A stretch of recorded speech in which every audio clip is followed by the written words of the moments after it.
everyone, Amanda here, thanks for joining me. So I was just making some more charms for my latest project that I'm making, and I wanted them to be quite flat, so I'm making them out of paper. Now you can use absolutely anything to make these. You can fussy cut out of books or use your digitals. Don't forget, if you use digitals you can shrink the size by printing 2 to a page. You can stamp your images and colour them and cut them out. You can use anything. Okay, so this is what I do. So this is just a scrap, it's a leftover, and I'm going to use it to make help me with my charms. Now I've shown this before, it's not a new technique, but I did show for laminating I use sellotape because it's cheap as chips and it's super easy. You don't have to buy a machine. You can also get the I think in America they call it contact paper. It's like, we call it sticky back plastic. In the UK it's what you use to, you know, cover your books with, but it can, you know, it can be pricey. So sellotape is your friend because it's cheap. You've just got to be careful with it so it doesn't make a mess. So I do one side and then I fold it over to the back side. Let me just do it this way. It's easy as pie. It's just when you're filming, for some reason you get a little bit fingers and thumbs. Okay, so I'm doing it quickly for the video. What you can do is do one side, cut it off, turn it over, lay it flat and do the other side. It is easier. Now if you get wrinkles and stuff like that, it doesn't matter because 9 times out of 10 they will just push out with a bone folder. Okay, you can push them out really easily like so. Then all you do is trim the edge. Obviously cut out what you'd like. Don't worry if you get sticky on your scissors, it comes off very easily with alcohol or WD-40, or there's lots of things that you can use to just clean your scissors up. Okay, so this is a little tape measure. So that's now laminated, so I bob that to one side. Okay, and then I'll just quickly show you how I laminate, how I do laminate, use sellotape. So if I'm going to do some larger items, then I might just, which one shall I use? I don't know if I'm going to use any of these, but I'll just, so what I'll do is I'll just trim it in sections because obviously your sellotape's only so wide. And the reason that I prefer this over laminating is I don't have to get the laminating machine out. And laminated items are awesome, but there's quite a thickness to them. Using the packaging tape, or we call it sellotape, it gives you a very thin profile. So if you're doing a project where you don't want bulky embellishments, you can still make embellishments and they're nice and slim. So I'll just show you as an example. This is the easiest way to do it, is while it's in strips like this. Okay, and then you just literally go over where you want. Okay, like so. You can even double up if it's wide, you'll get a join, but it's just an embellishment. It's not that big of a deal. I'll go all the way because I might actually use that one. Cut it again. Okay. And then obviously you flip it over and put it on the back and then just cut them out. Hey presto. Okay, so then what I've done is, this one's not actually laminated, but I'll show you as an example. So I've got some other bits and bobs.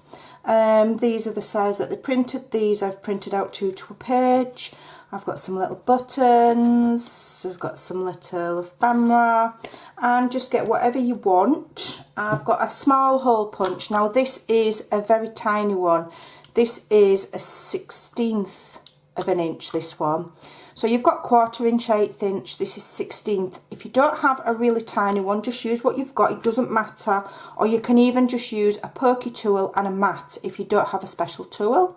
Okay, if you don't have a pokey tool, use a thick darning needle. There's always ways to do things. If you don't, you know, you don't have to have every tool ever invented. Okay, so just there you go. Don't get any easier. Okay, and here, and then when I've done, I'll show you some examples of what other, you know, examples of what I've made. I'm going to put this one on there, and I'm doing them kind of on the corner, so that rather than just straight in the middle, so that they'll hang at an attractive angle. Okay, here's a little button that I did in the same manner, and what I can do is where the centre parts of the button are, I can get my little hole punch and I can punch out those little holes. Okay, and then I can put some twine in. Yeah, so let's find some twine. Here's some twine,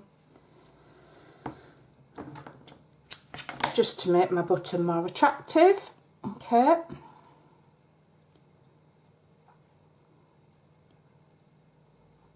there we go.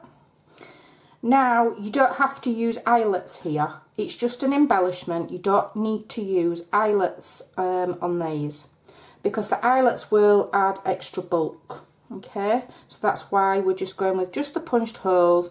The items are strong enough because they've been full laminated. Okay, so because they've got that layer of tape over, they're going to be sturdy. Okay, basically, they'll be absolutely fine. All right. And there I've made myself a little button, okay, and I could just poke a hole at the top there and dangle that off my trim. I'm not actually going to use that. So let me just, I've not actually sticky taped this one, but I'm just going to use it as it is for demonstration purposes. Now, I do print them on 120 GSM cardstock and then use the tape, just in case anybody's wondering. So then all you do is have a look, see if you've got some jump rings. Now, I've got heaps of them. I don't really care about the colours, what colour I use, it doesn't matter. If you don't have a jump ring, you can just use some string and just bind them together with string, loop them up, okay? It's fine, it doesn't matter. But if you've got jump rings, then, you know, all the more. So then you just layer up, decide how you want them layering. So I'm going to have the little spool, and I'm going to have this little ephemera ticket here. Okay. And then I'm going to put my tape measure at the back. Okay. Oops. My tape measure at the back, like so. Close my jump ring. Okay, I just do it with my hands. If you're more fancy than me, you might have the proper tools. And then what I like about this is there are different lengths. Okay, so you've got, so you can see them all. Okay, this one's a tiny bit long, so I'm going to cut it off. But you've got, you know, small, medium, and large. You know, so you're layering, so you can see everything. Okay, I'm just going to trim that ever so slightly. I'm just going to cut it down a little bit. Okay, and then all you need to do is get yourself one of these. These are, if you're searching on AliExpress or Amazon, they're called garment pins. Sometimes they're called bulb pins. That's what they're called. The cheapest place to get them will be AliExpress. You'll get thousands of them for a very small amount, but you'll have to wait for them to come. But if you, they do sell them on Amazon because I've seen them. Okay, and then you add that through. Okay, now what you can also do, so that's your very first basic one, absolutely easy as pie. And now all you need to do is punch a hole wherever you want to dangle it, and you can either attach the bulb pin directly to the hole, or you can tie the whole thing through the hole with some twine. So, you know, use what you've got. You don't have to go out and buy expensive things to make your own embellishments.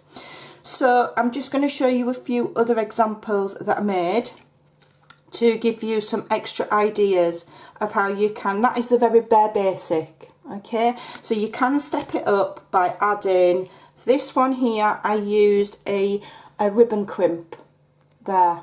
Okay, but instead of using it on ribbon, I've used it on my paper embellishment. Then I've just added 2 little jump rings and a mother of pearl button, and that's another one. But at the end of the day, this is just a piece of paper that's left over from cutting out. Okay, this one here I've layered up with some longer ones. We've got the butterfly, we've got a dress form, and then we've got the little tape measure again.